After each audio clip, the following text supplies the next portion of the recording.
विचार सोडून जर सत्तेत जाणार असाल त्याला काय अर्थ आहे? हिंदू ही आपली जीवन जगण्याची पद्धत आहे. भारतीय संस्कृती ही हजारो वर्षापूर्वीची आहे.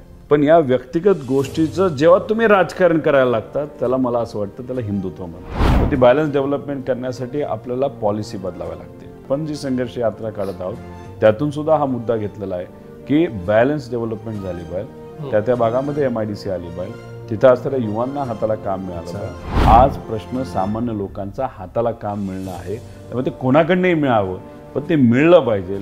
छत्रपती शिवाजी महाराजांच्या बाबतीत बोलायचं जातं ते राजे होते. पण या जगामध्ये एक राजा जो लोकशाहीला प्रोत्साहन देतो ते एकुलते एक माझी टिपिकल राजकारणाची पद्धत असते.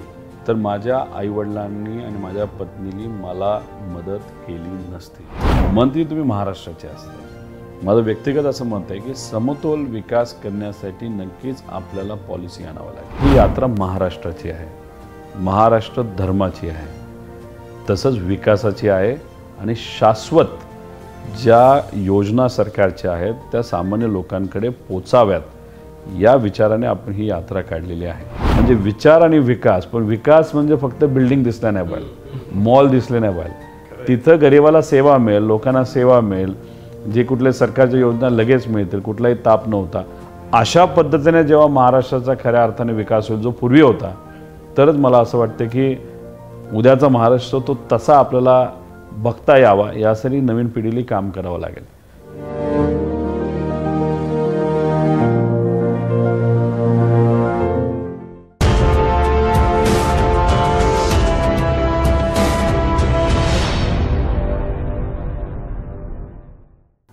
नमस्कार, मी प्रज्ञेश मोळक. मी गेले काही वर्ष एक ट्रॅव्हलर म्हणून प्रवास करत असतो. त्याचबरोबर सामाजिक राजकीय क्षेत्रांमध्ये काय काय चाललं आहे याबद्दलचं एक ऑब्झर्वेशन माझ्या पद्धतीने नोंदवत असतो. परंतु हे नोंदवत असताना सतत माझी आणि माझ्यासोबत बसले असलेले प्रवीणदादा गायकवाड नमस्कार यांची चर्चा होत असते.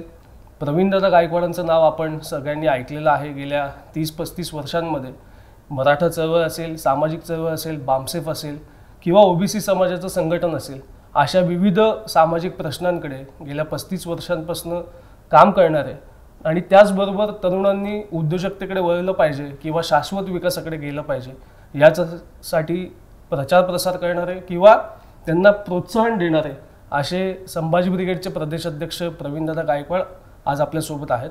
हा खरं तर खटाटोप मांडण्याचा एक वेगळा प्रकार आम्ही करतो आहोत. थोडंसं कॅन्डिड गप्पा म्हणूयात किंवा आपण त्याला इन्फॉर्मल टॉक्स म्हणूयात, ज्याच्यात गप्पा होणार आहेत. आणि गप्पा होत असताना काही प्रश्न आम्ही विचारणार आहोत. पण प्रश्न नेमके कोणाला विचारणार आहोत ते एक अशी व्यक्ती आपल्यासोबत आहे ज्यांनी चांद्यापासून बांड्यापर्यंत महाराष्ट्रात सर्वत्र प्रवास केलेला आहे. राजकीय क्षेत्रात येण्यापूर्वी ते एक प्रसिद्ध उद्योजक म्हणून सगळ्यांना सुपरिचित आहेत. आणि त्याचबरोबर गेल्या 4 ते 5 वर्षात जिल्हा परिषद सदस्य म्हणून त्यांनी त्यांची एंट्री केली आणि आज ते आमदार म्हणून महाराष्ट्रामध्ये नावाजलेलं व्यक्तिमत्व आहे. तुम्ही ओळखलंच असेल. सतत तरुणांचा आवाज उठवणारे आणि त्याचबरोबर पुरोगामी विचार किंवा एक शाश्वत विचार किंवा पुढे नेऊन जाणारा विचार, प्रोग्रेसिव्ह विचार घेऊन जाणारं व्यक्तिमत्व म्हणून आज आपण आमदार रोहित पवार यांच्याशी गप्पा मारणार आहोत. तर मला प्रवीणदादांना असं म्हणायचं की आज आपण गप्पा मारणार आहोत, त्यामुळे तुमच्याकडनं या प्रश्नांची सुरुवात होऊ द्या. आणि रोहित पवारांना आपण कुठले कुठले कसे बॉल टाकणार आहोत आणि ते कशी बॅटिंग करणार आहेत याच्याकडे आपण बघूयात. कारण की ते MCAचे अध्यक्ष आहेत आणि बारामती ॲग्रो या उद्योग समूहाचे ते CEO आहेत. प्रवीणदादा. रोहितदादा नमस्कार. नमस्कार. खरं तर आपल्याबरोबर आज गप्पा मारण्याचा चांगला योग जुळून आलेला आहे. आपण एक तरुणांची प्रेरणा आहे महाराष्ट्रामध्ये. मला खरं तर आश्चर्य वाटतं की आपण ज्या घराण्यातनं येता म्हणजे पवार कुटुंब, एवढा मोठा वारसा आपल्याला मिळालेला आहे राजकारणातला. असं असताना सुद्धा निवडणुकीच्या राजकारणात येण्यापूर्वी आपण संपूर्ण महाराष्ट्र फिरलं हे मला माहिती आहे. मुख्यतः मला आश्चर्य वाटतं की धारावीच्या झोपडपट्टीमध्ये जाऊन तुम्ही 3 दिवस राहिला, गडचिरोलीमध्ये 4-5 दिवस गेला, उस्मानाबाद लातूरला झालेलं किल्लारीचं जे भूकंप आपण प्रसिद्ध म्हणतो, त्या भूकंप परिसरामध्ये 4-5 दिवस गेला. म्हणजे अगदी आपण चांद्यापासून बांद्यापर्यंत प्रत्येक जिल्ह्यामध्ये आपण गेला. वेगवेगळ्या जिल्ह्याचा प्रवास करत असताना तिथली धार्मिक स्थळं असतील, ऐतिहासिक स्थळं असतील, किंवा संयुक्त महाराष्ट्राची चळवळ झालेला परभणीचा स्तंभ असेल, किंवा मला अजून आश्चर्य वाटतं की सामाजिक क्षेत्रात काम करणारे वेगवेगळे सामाजिक कार्यकर्ते असतील, लेखक असतील, वक्ते असतील, क्रीडा क्षेत्रामधले लोक, जवळपास मला माहिती आहे की आपण जवळपास राजकारणात येण्यापूर्वी 400-500 लोकांना आपण घरी जाऊन प्रत्यक्ष भेटलेलं आहे. मग घराण्याचा वारसा असताना सुद्धा आपण निवडणुकीच्या राजकारणात प्रत्यक्ष येण्यापेक्षा आपण महाराष्ट्रात पूर्ण फिरण्याचा का प्रयत्न केला, हे मला पहिल्यांदा आपल्याला समजून घ्यायचं. कारण आपल्याला खरंच महाराष्ट्र समजून घेण्याची पहिली इच्छा होती का? मग तुमचं राजकारणाकडे कल आहे का समाजाला न्याय देण्याकडे, हा माझा मुख्य प्रश्न आहे.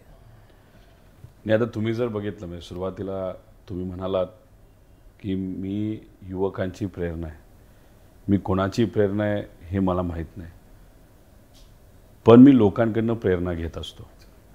जेव्हा केव्हा मी विविध क्षेत्रातल्या लोकांना भेटतो, त्यांनी केलेलं कार्य हे कुठंतरी मी समजून घेण्याचा प्रयत्न करत असतो. त्याच्यामध्ये त्यांचा त्याग, त्यांचा प्रयत्न, त्यांचे कष्ट, त्याच्याचबरोबर त्यांना आलेला अनुभव, ह्या सगळ्या गोष्टी मी कुठंतरी जाणून घेत असतो. आणि मग त्यातून आपल्याला काय घेता येईल, त्याच्यावर कसं काम करता येईल, आपली जी काय विचारसरणी आहे त्याला अजून प्रगल्भ कसं करता येईल, यासाठी सातत्याने माझा तो प्रयत्न असतो. आता आपण पण अनेक वेळा भेटलेलो आहोत. तुमचा संपर्क महाराष्ट्रभर आहे. तुम्ही अनेक लेखकांना भेटता, बोलता, सामाजिक कार्यकर्त्यांशी तुमचा संपर्क आहे, सर्व समाजाच्या लोकांशी तुमचा संपर्क आहे. समजा मी तुमच्याकडे आलो, तुमच्याशी चर्चा केली, तर तुमच्या अनुभवातून अनेक वर्षातून जर मला 1% तरी काय कळलं, तर माझ्यासाठी नक्कीच ते एक प्रेरणा देण्यासारखी गोष्ट असते. तसंच इतर लोकांना मी भेटत असतो. आणि घरी बसून, एसीत बसून कुठेही तुम्हाला प्रगल्भता येत नाही. तुम्ही कोणातरी कॉपी करू शकता. कॉपी करणं काही प्रमाणात सोपं आहे, पण ते कॉपी असते. तुम्हाला तुमची ओरिजिनल पर्सनॅलिटी जर डेव्हलप करायची असेल तर तुम्हाला लोकात जावंच लागतं. तुम्हाला त्या परिसरामध्ये जाऊन तो परिसर बघावाच लागतो. जेव्हा केव्हा एखादी अडचण, जसं पूर परिस्थिती आली होती कोल्हापूर त्या भागात, सांगली भागामध्ये, तिथं सामाजिक दायित्व म्हणून तिथं आम्ही सर्वजण गेलो. तिथं जी काही मदत जेवढी जमेल तेवढी तिथं केली. त्याचं कारण आहे, आपण जेव्हा म्हणतो की आपण स्वाभिमानी महाराष्ट्राचे नागरिक आहोत, ते फक्त म्हणण्यासाठी नसावं.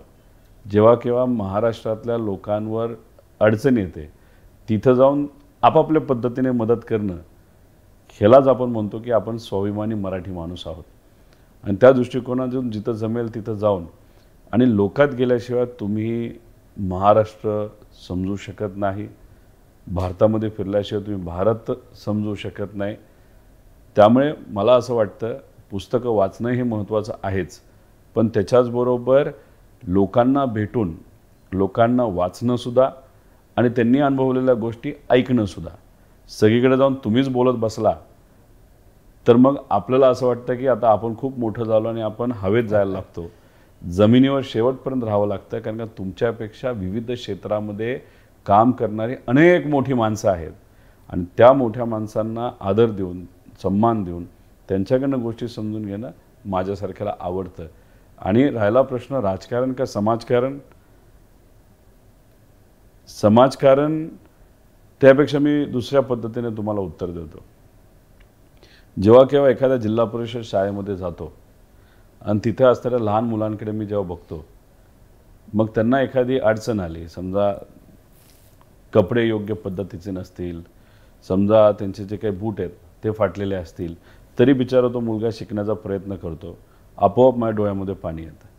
जेव्हा मी कुठल्याही भागामध्ये गेलो, तिथे एखादी महिला असेल वयस्कर, आणि ती मला येऊन त्यांनी सांगितलं, गेले 4 महिने झालं मला डोल नाही मिळाला, माझं पेन्शन नाही मिळाले, मला औषधं घेता येत नाही, तर माझ्या डोळ्यामध्ये पाणी येतं. जेव्हा एखादी विधवा महिला माझ्याकडे येते आणि म्हणते की माझ्याकडे 2 मुलांची जबाबदारी माझ्याकडे आहे, मुलगी माझी फार हुशार आहे, पण शिक्षणाची फी देता येत नाही, माझ्या डोळ्यामध्ये पाणी येतं. आता ह्याला राजकारण तर म्हणता येणार नाही. आपण प्रचंड भावनिक आहात 100%. हीच लोकशाहीची खऱ्या नेतृत्वाची गरज आहे. नाही, मला असं वाटतं लोकांच्या बद्दल तुम्ही भावनिक असावं, पण तुम्हाला राजकारणात जर टिकायचं असेल तर जे इतर राज्यकर्ते आहेत ते जर चुकीच्या पद्धतीने काम करत असतील त्यांना त्यांची जागासुद्धा दाखवावी लागेल. त्यामुळे नेत्यांबद्दल नाही तर नेत्यांबरोबर तुम्ही राजकारण केलं पाहिजे, पण लोकांबद्दल म्हणजे नागरिकांबद्दल कुणीही राजकारण करू नये. कारण तुम्ही त्यांच्या परिस्थितीवर जर राजकारण करायला गेला तर तुम्ही आजचा महाराष्ट्र आणि उद्याचा महाराष्ट्र सुद्धा धोक्यात पाठवत आहात. आणि आज तेच झालेलं आहे. आज लोकांच्या जीवावर लोकांबद्दलच राजकारण केलं जातं, लोकांमध्येच विभाजन केलं जातं आणि त्याच्यावर काही लोक राजकीय पोळी भाजतात. त्यात नेत्यांचं चांगलं होतं पण गरीबच राहतात, नाही तर अडचण त्यांची काही सुटत नाही. नाही, आपण खरं तर एक संवेदनशील असे नेते आहात. आपल्या डोळ्यात पाणी येणं, आपल्या भावना प्रचंड तीव्र आहेत असं दिसतं. समाजातल्या शेवटच्या घटकाला न्याय मिळावा ही आपली भावना यातून स्पष्ट होते. लोकशाहीमध्ये लोकशाळेमध्ये जाऊन जे नेतृत्व घडतं खरं तर त्यालाच भविष्य आहे. कारण आपण बुद्धाचं नाव घेतलं तर बुद्धाने पूर्ण प्रवास केला. त्यानंतर आपण गांधीजींचं नाव घेतलं, विवेकानंदांचं नाव घेतलं. तर हे सगळे जे लोक आहेत ज्यांना आपण आज महापुरुष म्हणतो यांच्या घडण्याची प्रक्रियाच आज लोकशाहीमध्ये आपण जर पाहिलं तर ते समाजात गेले. आज आपण युवा संघर्ष यात्रेचा घाट घातलेला आहे. आपण पुणे ते नागपूर हा प्रवास करणार आहे. मग संपूर्ण महाराष्ट्राचा दौरा यापूर्वी झालेला आहे, संपूर्ण अभ्यास दौरा झालेला आहे, अनेक लोकांना भेटलाय, अनेक स्थळांना भेटी दिलेल्या आहेत. अशा वेळेस आपण आता हा जो पुणे ते नागपूर हा जो संघर्ष यात्रेचा घाट घातलाय त्याचं औचित्य काय नेमकं मला समजायला काही कारण नाहीये. आपण जेव्हा एखादा मुद्दा मांडत असतो पण एखाद्या सरकारकडनं त्या मुद्द्यावर जर काम केलं जात नसेल तर मग आपल्याकडे विरोधी बाकावर जेव्हा आपण असतो आपल्याकडे काय पर्याय असतात तर एक उपोषण असतं, आंदोलन असतं. या दोन्ही गोष्टी आम्ही सर्वांनी मिळून केल्या पण त्याच्यावर कुठेही काही प्रतिक्रिया सरकारकडनं आलेली नाही.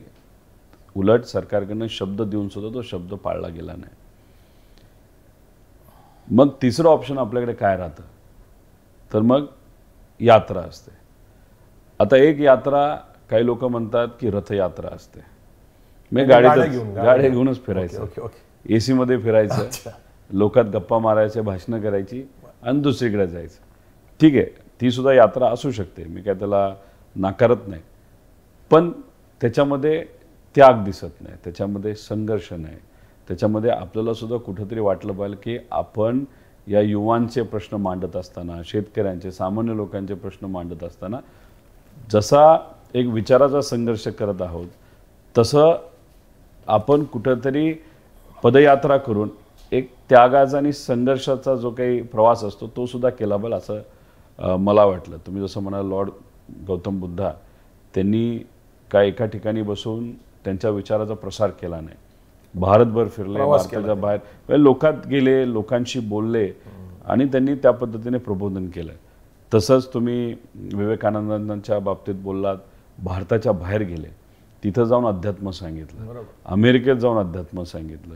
तसंच तुम्ही महात्मा गांधींबद्दल घ्या, अख्खा भारत फिरले, लोकांना समजून घेतलं, लोकांच्या अडचणी काय आहेत ह्या जाणून घेतल्या. त्यानंतर तुम्ही जर बघितलं तर आंध्राचे जे, तुम्हाला असं वाटत नाही की एक नवीन नेतृत्वाची घडण्याची प्रक्रिया ही त्यातून काय होईल हे मला माहित नाही. निश्चितच घडण्याची प्रक्रिया आहे. तो विषय मला असं वाटतं की तो सेकंड लेवलला आहे. फर्स्ट लेवलला काय की लोकांना जाणून घेणं. आता तुम्ही बघा ना की आम्ही 42 दिवस चालणार आहोत. बापरे, 830 किलोमीटर तो प्रवास आहे. आश्चर्य आहे. आणि 440 का 430 गावं त्याच्यामध्ये आम्ही कव्हर करत आहोत. म्हणजे दिवसाला ऑलमोस्ट 18 ते 20 किलोमीटर आम्हाला चालावं लागेल. आम्ही असा निर्णय घेतला आहे सकाळी 6 वाजता सुरू करणार, दुपारी 12पर्यंत आम्ही 10 ते 11 किलोमीटर करणार, लोकांना भेटत जाणार.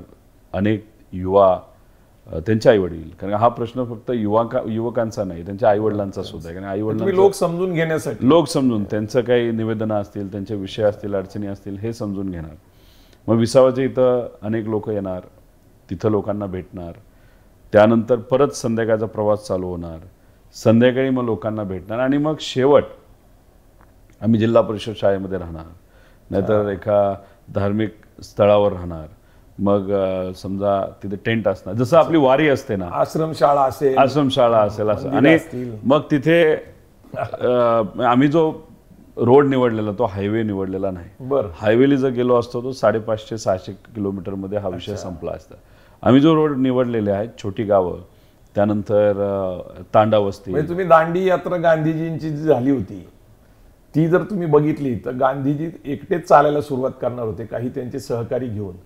पण नंतर तो जथ्था इतका मोठा झाला, ज्यावेळेस ते निश्चित ठिकाणी पोहोचले त्यावेळेस जवळपास 1.5-2 लाख लोक जमले होते. मला असं या ठिकाणी नमूद करावं वाटतं, असं तर नाही की मैं अकेलाही चला था, कारवा बनता गया. नाही, ह्यातून किती लोक येतील, खूप मोठ्या प्रमाणात लोक येतील. समाजामध्ये प्रचंड अनास्था आहे, अविश्वासाचं वातावरण आहे, लोकशाहीला धोका निर्माण झालेला आहे. अशा काळामध्ये एक तरुण ज्या वेळेस एक प्रवास सुरू करतो, एक संघर्ष सुरू करतो, एक युवकांना घेऊन चालायला लागतो, तोही अशा ठिकाणावरनं जिथं संभाजी महाराजांचा शेवट झालेला आहे, जिथं त्यांची समाधी आहे, तिथून ते नागपूरला जिथं समता भूमी आहे बाबासाहेबांची, तर हा मेसेज लोकांना जाणार आहे. लोक तुमच्या बरोबर प्रचंड मोठ्या प्रमाणामध्ये सामील होतील असं मला आशा वाटते. ते कसं आहे, विचार घेऊन चाललेलो आहोत आम्ही सगळे. आणि मग आपला विचार काय आहे नेमका, म्हणजे आपण ज्या विचाराचा आग्रह धरताय, नेमके 2 विचार आहेत, एक पुरोगामी आणि एक प्रतिगामी. आपण कुठला विचार घेऊन चाललाय? नाही, प्रोग्रेसिव्ह म्हणजे पुरोगामी विचारच आपण घेऊन चाललेलो आहे. पुरोगामी विचार म्हणजे काय की सगळ्यांना समान संधी. दुसरं, ज्या कोणी विविध क्षेत्रामध्ये लोक काम करतात त्या क्षेत्रामध्ये सगळ्यांना संधी मिळाली पाहिजे, संधी दिली पाहिजे, आणि कुठल्याही प्रकारचा भेदभाव नसावा. अच्छा. त्याच्यात विकासही झाला पाहिजे आणि भेदभावही नसावा. प्रतिगामी म्हणजे काय की ज्याच्यामध्ये भेदभाव केला जातो, ठराविक लोकांनाच पुढे घेतलं जातं. आज जे काही राजकारणामध्ये चाललेलं आहे की आज अधिवेशनामध्ये सुद्धा असू द्या, इतर ठिकाणी सुद्धा, नाही तर मीडियावर सुद्धा, आज खऱ्या अर्थाने महाराष्ट्राला काय पाहिजे याच्याबद्दल चर्चा होताना दिसत नाही. आजचा महाराष्ट्र, आजच्या अडचणी काय चर्चा होताना दिसत नाहीत. उद्या महाराष्ट्र आपल्याला कसा करायचा आहे याच्यावर कुणीही बोलत नाही. आम्ही 36-38 वर्षाचं युवा आहोत. माझ्यापेक्षा कमी वय असणारे लोक जास्त आहेत, पुढे असणारे 60% युवा वर्ग आपल्या या देशामध्ये आहे. आणि अशा परिस्थितीमध्ये त्यांचेच जर मुद्दे आपण मांडत नसू तर हे कितपत योग्य आहे? आपल्या बोलण्यामध्ये प्रत्येक वेळेस शिवराय, फुले, शाहू, आंबेडकर यांची नावं येतात. तर शिवाजी महाराज हे स्वातंत्र्याचं, स्वराज्याचं प्रतीक आहे. महात्मा फुले हे समतेचं प्रतीक आहे. शाहू महाराज हे बंधुत्वाचं प्रतीक आहे. बाबासाहेब आंबेडकर न्यायाचं प्रतीक आहे. पण आपल्याकडं ज्यावेळेस आपण मांडणी करतो त्यावेळेस गांधीचा विसर थोडासा पडताना दिसतोय. मुख्यतः संपूर्ण महाराष्ट्राच्या पुरोगामी राजकारणामध्येच गांधीकडे दुर्लक्ष झाले. खरं तर ते सत्य, अहिंसाचं प्रतीक आहे आणि देश जोडणार आहे. काँग्रेसचा गांधी आहे ही गोष्ट काही खरी नाहीये. गांधी ही जगाची प्रतिमा आहे. आपण या पुढच्या काळामध्ये शिवराय, फुले, शाहू, आंबेडकर, गांधी असा विचार पुढे घेऊन जात आहे का? कारण दांडी यात्रा आणि तुमची यात्रा मला समान वाटते. नाही, आपण तर कुठल्याही यात्रेतून प्रेरणा घेऊ शकतो. म्हणजे स्वातंत्र्याच्या पूर्वी ज्या काही यात्रा झाल्या असतील ज्याच्यामध्ये चांगल्या विचार आले, अध्यात्माच्या यात्रा असू शकतात, धार्मिक पण सकारात्मक. मी आत्ताचं जे हिंदुत्व बोललं जातं ते पूर्वी नव्हतं, ते फार वेगळ्या पद्धतीचं होतं. त्यानंतरच्या काळात जेव्हा आपलं स्वातंत्र्याच्या वेळेस म्हणजे महात्मा गांधी होते त्यावेळेसच्या यात्रा, त्यानंतर काही राज्यांमध्ये तिथं असणारे नेत्या त्यांनी काढलेल्या यात्रा, राहुल गांधींनी काढलेली यात्रे, सगळ्यातून आपण काही ना काहीतरी प्रेरणा घेऊ शकतो ना. असं जर आपण म्हणणार असू, नाही मीच पहिल्यांदा विचार केला, मी कोणाची कॉपी नाही केली, अरे कुठल्या गोष्टी जर कोणाच्या चांगल्या वाटत असेल तर त्या स्वीकाराव्या लागतात, लपून कशाला ठेवायचं आहे. आणि आम्ही ही जी यात्रा काढली ही युवकांचे प्रश्न घेऊन काढलेली आहे, महत्त्वाचे आहेत. कारण आज जर आपण बघितलं, जेव्हा केव्हा एखादी बातमी येते, बातमी एखाद्या हॉस्पिटलची असते, तिथं असणारा जे काही लहान मुलं असतील, युवा, नाही तर कुणीही असू द्या, त्याच्यामध्ये जर दगाव, नेहमी संवेदनशील वाटतंय मला तुम्ही प्रत्येक गोष्ट ज्यावेळेस सांगताय ते सर्वसामान्य लोकांचे मूळ प्रश्न आहेत, याच्याबद्दल तुम्ही प्रचंड संवेदनशील वाटताय मला. असं याचं मुख्य कारण काय वाटतं? मग राजकारणामध्ये आपण इतर नेते संवेदनशील दिसत नाही म्हणून मी आपल्याला विचारतोय. नाही, आजचं राजकारण कसं झालंय की व्यक्तिगत राजकीय ताकद आपली कशी वाढेल त्याच्यातून काही ठराविक राज्यकर्ते स्वतःचा जे काही आर्थिक ताकद कशी वाढेल याच्यावर जास्त बोलत आहेत, मी पद कसे मिळेल, पण महाराष्ट्राला विसरत आहेत. माझं एक मत आहे की संवेदनशील आपल्याला राहावंच लागतं. आदरणीय पवारसाहेब संवेदनशील होते, चव्हाण साहेब संवेदनशील होते, पूर्वीचे जे कुठले नेते तुम्ही घ्या, कुठलेही पार्टी. तुम्ही असं म्हणता की प्रत्येक वेळेस सत्तेत जायलाच पाहिजे अशी काही गरज नाही, पण समाजाची सेवा केली पाहिजे असं संपूर्णपणे तुमच्या बोलण्यातनं दिसतंय. 100% ना. तुम्ही विचार सोडून जर सत्तेत जाणार असाल त्याला काय अर्थ आहे? अच्छा, आपण जो विचार अनेक वर्षांपासून जपला तो तर जपावंच लागणार आहे. सत्ता असली काय नसली काय, उद्या सत्ता येईल पण, आज असणारी सत्ता जाईल पण. त्याच्याकडे लक्ष न देता लोकांना केंद्रबिंदू ठेवून आपलं काम करण्याची पण जरूरत आहे. विरोधी पक्षाची गरज लोकशाहीमध्ये आहे आणि आज सगळेच विरोधी पक्ष हे सत्ताधाऱ्यांबरोबर जाऊन सत्ता मिळवतात. अशा काळामध्ये लोकशाहीला धोका निर्माण झालाय आणि खऱ्या अर्थाने मला असं वाटतं की तुम्ही एक आशेचे किरण आहात, कारण तुमचा गेल्या 2-3 महिन्यामधला लढवाऊ बाणा समाजाने बघितलेला आहे. आता ही संघर्ष यात्रा मला आपल्या निमित्ताने पाहायला मिळते. ती तुम्ही सतत लढाऊच राहणार का? तुमची प्रेरणा शिवाजी महाराज नाही का? नाही, माझी प्रेरणा सर्वच लोक आहेत जे महापुरुष आहेत, ज्यांनी त्यावेळेस जी काही समाजाची व्यवस्था होती त्याच्या विरोधात ते लढले. म्हणजे छत्रपती शिवाजी महाराजांच्या बाबतीत बोलायचं जातं ते राजे होते, पण या जगामध्ये एक राजा जो लोकशाहीला प्रोत्साहन देतो ते एकुलते एक हे आश्चर्य आहे की जगामध्ये राजा असलेला माणूस लोकशाहीची प्रेरणा आहे. 100%. खरं आश्चर्य आहे. महात्मा फुलेंच्या बाबतीत बोलायचं झालं तर समता, एकता आणि शिक्षणाला सगळ्यांना सम न्याय कसा मिळावा यासाठी त्यांनी आणि क्रांतिज्योती सावित्रीबाई फुलेंनी काम केलं. त्याच्याचबरोबर तुम्ही डॉक्टर बाबासाहेब आंबेडकरांच्या बाबतीत बोलायचं गेला की सगळ्यांना समान न्याय कसा मिळेल, बरोबर, त्याच्यावर त्यांनी खूप मोठ्या प्रमाणात काम केलं. आणि अण्णाभाऊ साठे असतील, पुण्यश्लोक अहिल्यादेवी होळकर असतील, यांनी कुठेही भेदभाव केला नाही. सगळ्या समाजासाठी त्यांनी कार्य केलं. हा समाज वेगळा, तो समाज वेगळा असं न करता माणुसकीवर लक्ष केंद्रित केलं. आज आपल्याला माणुसकीवरच लक्ष केंद्रित करावं लागेल. आज जर एखादी इंडस्ट्री आली त्याच्यामध्ये आपण हे बघत नाही या समाजाच्या लोकांना काम मिळालं का त्या समाजाच्या लोकांना काम केलं. एखादं हॉस्पिटल जेव्हा गव्हर्नमेंटकडनं चांगलं उभं केलं जातं, चांगली सेवा दिली जाते, तर हे बघितलं जात नाही की डॉक्टर कोण आहे, कुठल्या समाजाचा आहे, पेशंट कोण आहे, कुठल्या जीव वाचवणं महत्त्वाचं आहे. आणि ह्या सगळ्या ज्या गोष्टी आहेत त्या आज कुठेतरी काही लोक राजकीय फायदा घेण्यासाठी मुद्दामून लोकांच्या डोक्यामध्ये हा भेदभाव भरत आहेत. नाही, म्हणजे आपल्याला असं म्हणायचं आहे का हिंदुत्व आणि भारतीयत्व असा एक संघर्ष आहे, किंवा पुरोगामी आणि प्रतिगामी असा एक संघर्ष आहे, किंवा फुलेशाह आंबेडकर विचारधारा आणि सावरकर, गोळवळकर, हेगडेवार असा एक विचार आहे. मग मला प्रश्न पडतो की आपण हिंदुत्व, खरं तर सुप्रीम कोर्टाने निर्णय दिलेला आहे की बाबा हिंदुत्व ही एक धर्म नसून ही एक जीवन पद्धती आहे, आणि वैदिक आणि सनातन हा इथला धर्म आहे. कारण वैदिक याच्यासाठी की वेद हे त्याचे धर्मग्रंथ आहे. हिंदू नावाचा असा काही धर्म नाहीये, तो एक प्रदेशवाचक शब्द आहे. हिंदुस्तान म्हणून हिंदुत्व एक जीवन पद्धती आहे. मला एक आश्चर्य वाटतं की आपण पुरोगामी विचारसरणीचं काम करत असताना आपण रावण दहनाचा कार्यक्रम दसऱ्याला घेता, दुसरीकडं स्वराज्य ध्वज हा खरं तर जगातला सगळ्यात उंच ध्वज आपण उभा केला आणि प्रत्येक तालुक्याला आपण तो उभा करायचा प्रयत्न करतोय. हा जो तुमचा वेगळेपणा दिसतोय, म्हणजे एकीकडं आपण एक विचारसरणी आणि त्याचबरोबर लोक जे आहेत ज्यांच्या श्रद्धा आहेत धर्माबद्दल त्याही आपण जपण्याचा प्रयत्न करतो. हा आपला प्रयोग वेगळा वाटत नाही का? नाही, आणि त्याच्यात असंही आहे की असं तरुणांमध्ये एक चर्चा आहे की रोहित पवार आता सॉफ्ट हिंदुत्वाकडे झुकलेत का, भगवा ध्वज उभारतायत, किंवा म्हणजे वारकरी संप्रदायामध्ये पण जात आहेत दुसरीकडे, म्हणजे जो की समानतेचा संप्रदाय आहे. तिसरीकडे फुलेशाह आंबेडकर बोलत आहे, कुठं अयोध्याला जात आहेत, कुठं मथुरेला जात आहेत. नक्की काय आहे म्हणजे समजून घ्यायचं का हे सॉफ्ट हिंदुत्व भाजपनी ज्या प्रखर पद्धतीने या देशात रुजवायचा एक प्रयत्न करतंय त्याला टॅकल म्हणून, काउंटर म्हणून तुम्ही ते करताय का? कदाचित जे कोणी बोलत असतील ते भाजपचेच कार्यकर्ते असतात. मी एक तुम्हाला सांगतो, हिंदुत्व ही जी टर्म आहे ती गेल्या 50-60 वर्षांना ते 70 वर्षामध्ये आलेली टर्म आहे. हिंदू ही आपली जीवन जगण्याची एक पद्धत आहे आणि ते अनेक वर्षांपासून आहे. भारतीय संस्कृती ही हजारो वर्षापूर्वीची आहे. मी भारतीय संस्कृतीवर विश्वास ठेवणारा माणूस आहे. अच्छा. भारतीय संस्कृती आपल्याला काय सांगते की मंदिरात जाताना चप्पल तुम्ही बाहेर ठेवावे, तिथं कुठलाही भेदभाव करू नये, देवाच्या समोर तुम्हाला नतमस्तक व्हावं लागतं, जेवताना चप्पल घालू नये, थोरल्यांचे तुम्ही पाया पडावे, त्यांना आदर करावा, आदराने बोलावं, ही आपली संस्कृती आहे.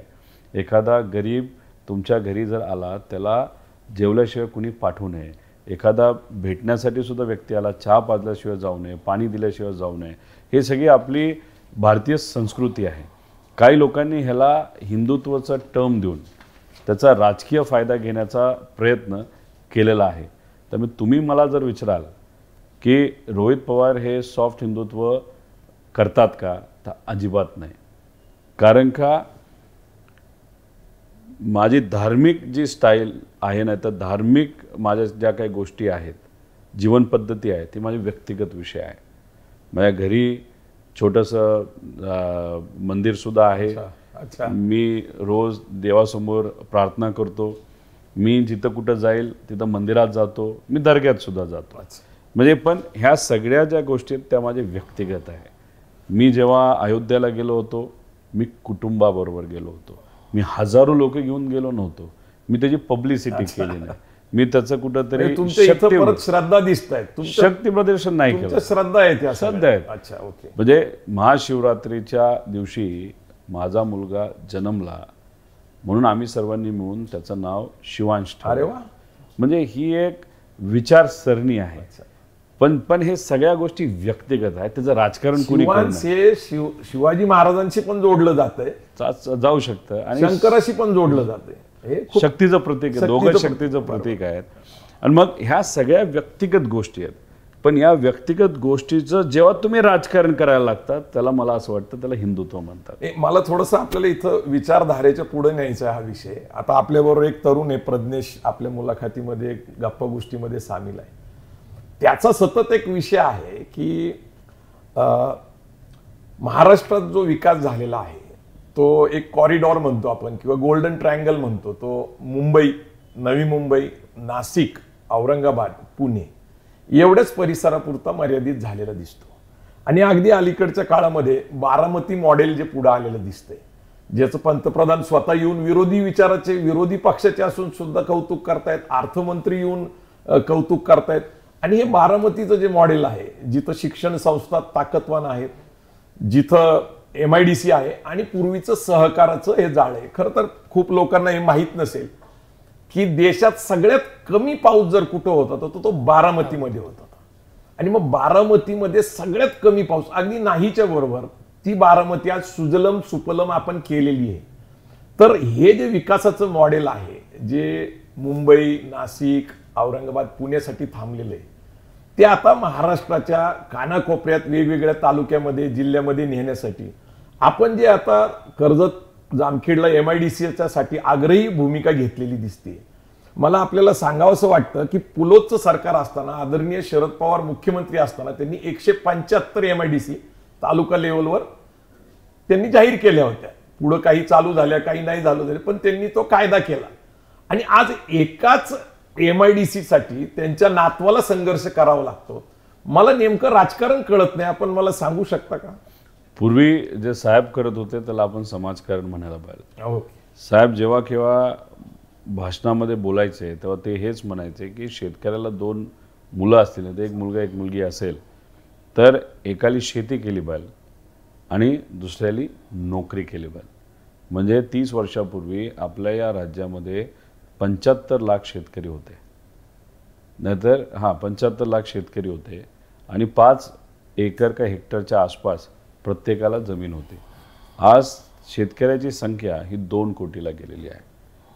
जमीन तर वाढलेली नाही, म्हणजे एरिया नाही तर जमीन ही म्हणजे पर व्यक्ती कमी झालेली आहे. तर उत्पन्न किती मिळणार आहे? आजची महागाई बघता. साहेबांनी भाषणात जे बोलले त्याला त्यांनी पॉलिसीमधून मदतसुद्धा केली. MIDC आणल्या.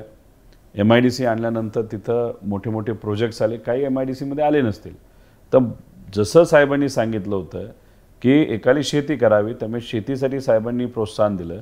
दुसऱ्या बाजूला ते म्हणाले की नोकरी करावी, पण त्याला त्यांनी संधी पण दिली, म्हणजे नवीन कंपन्या आणल्या.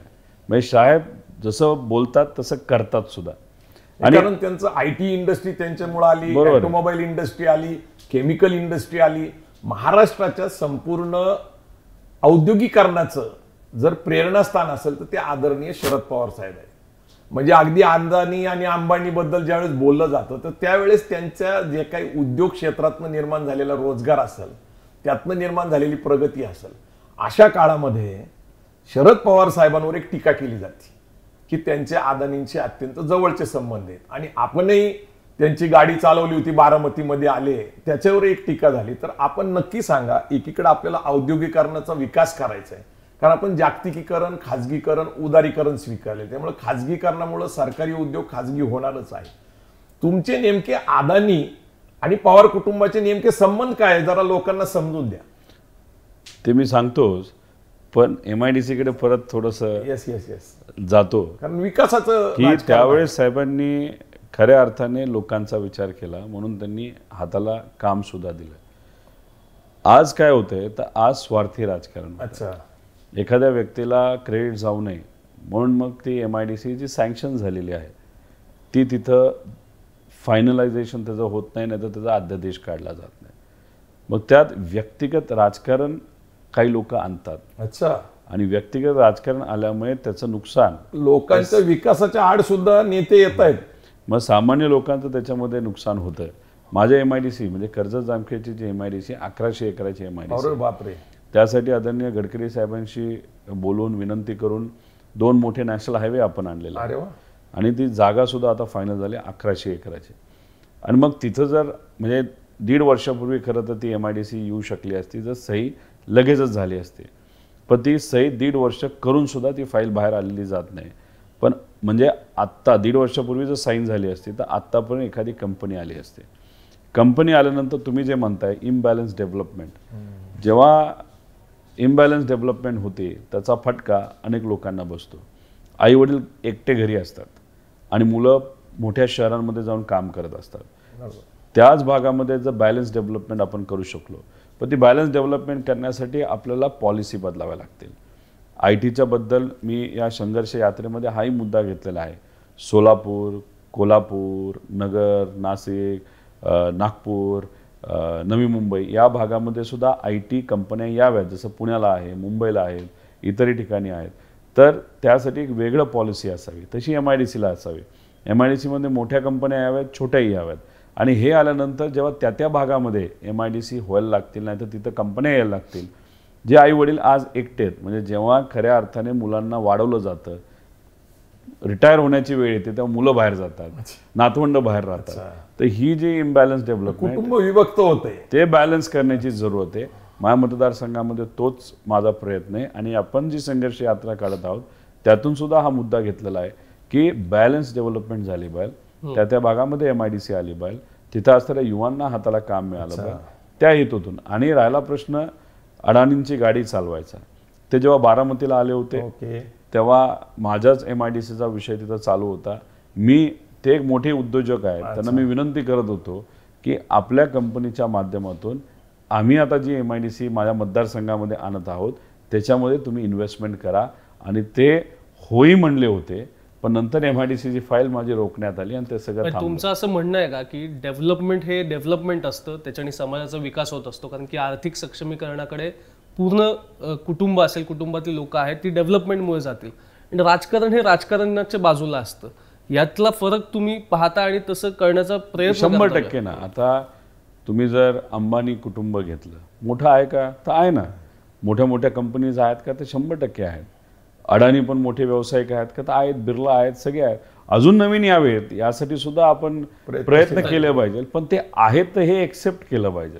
त्यांनी जर काही घोळ केला, त्यांनी करप्शन केलं, त्यांनी चुका केला, त्याच्यावर वेगळी कारवाई तुम्ही करा, पण ती कारवाई होऊच तर. नाही तर आज काय होतं की एखाद्या व्यक्तीवर दुसऱ्या व्यक्तीने ॲलिगेशन केल्यानंतर सगळे जर त्या व्यक्तीला चोरच म्हणत असतील, ते जोपर्यंत प्रूव्ह होत नाही तोपर्यंत तो चोर आहे का नाही आपल्याला कळत नाही. त्यामुळे हे इंडस्ट्रियलिस्ट जे आहेत, आज जर ते मोठे व्यावसायिक असतील, आज जर ते इन्व्हेस्टमेंट करू शकत असतील, आज जर ते लाखो लोकांना काम देऊ शकतील, आज प्रश्न सामान्य लोकांचा हाताला काम मिळणं आहे. त्यामुळे ते कोणाकडनंही मिळावं, पण ते मिळलं पाहिजे. ते इंडस्ट्रीकडनं मिळू शकतं आणि ते गव्हर्नमेंटकडनं मिळू शकतं. मला त्यालाच प्रश्न असा आहे, त्याला उपप्रश्न, की तुम्ही कर्जत जामखेडमध्ये MIDC यावी यासाठी वेगवेगळ्या पद्धतीने आंदोलन करताय हे दिसलं, त्याचं उत्तरही आपण दिलं. पण त्याचबरोबर गेल्या 4 वर्षात कर्जत जामखेडमध्ये नेमका विकास कसा झालाय? कारण की असं नको व्हायला की फक्त इंडस्ट्री आली तरच राजकारण होतंय, समाजकारण होतंय, समाजाचा उद्धार होतोय. 4 वर्षात तुम्ही नेमकं काय केलंय हे महाराष्ट्राला समजलं पाहिजे. कारण की मी काय तुमच्या मतदारसंघातला नाही, त्यामुळे मला ती डेव्हलपमेंट एक मित्र म्हणून जेवढं तुम्हाला विचारतो तेवढी मला समजत राहते, पण सगळ्यांना ती कळत नाही. मग शेतीविषयक आपले काय धोरणं आहेत, महिलांसाठी आपण काय केलंय, संप्रदायासाठी काय केलंय, त्याच्याबद्दल थोडक्यात जर आढावा सांस्कृतिक घेता. काही तिथं तुम्ही काही कार्यक्रम केले? हे 2 प्रकारचा विकास असतो असं मला वाटतं.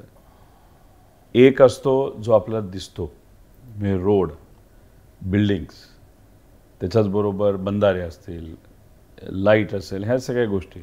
आणि तिथं तो फरक आम्ही पेपरवर दाखवू शकतो.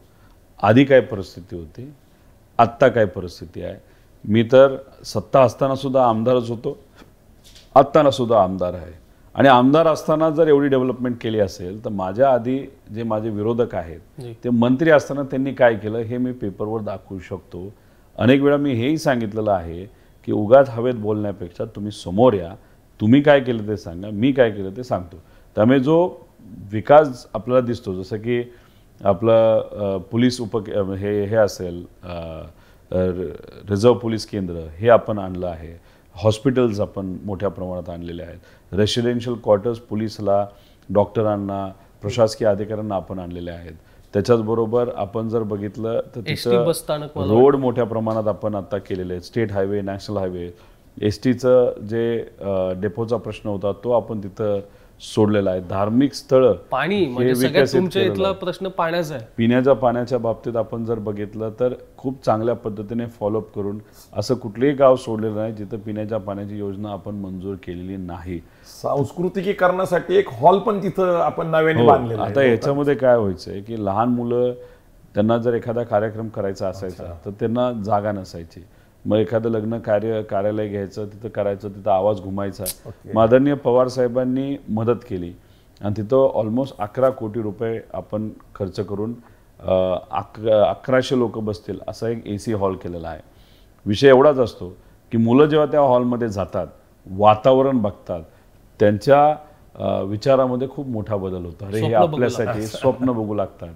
आणि त्याच्या बरोबरच जो दुसरा विकास आहे की ज्याच्यामध्ये आपण म्हणतो की जो दिसत नाही, शिक्षणावर खूप मोठ्या प्रमाणात काम केलं. डिजिटल एज्युकेशन असेल, मला वाटतं आपण सायकल वाटप पण केलं.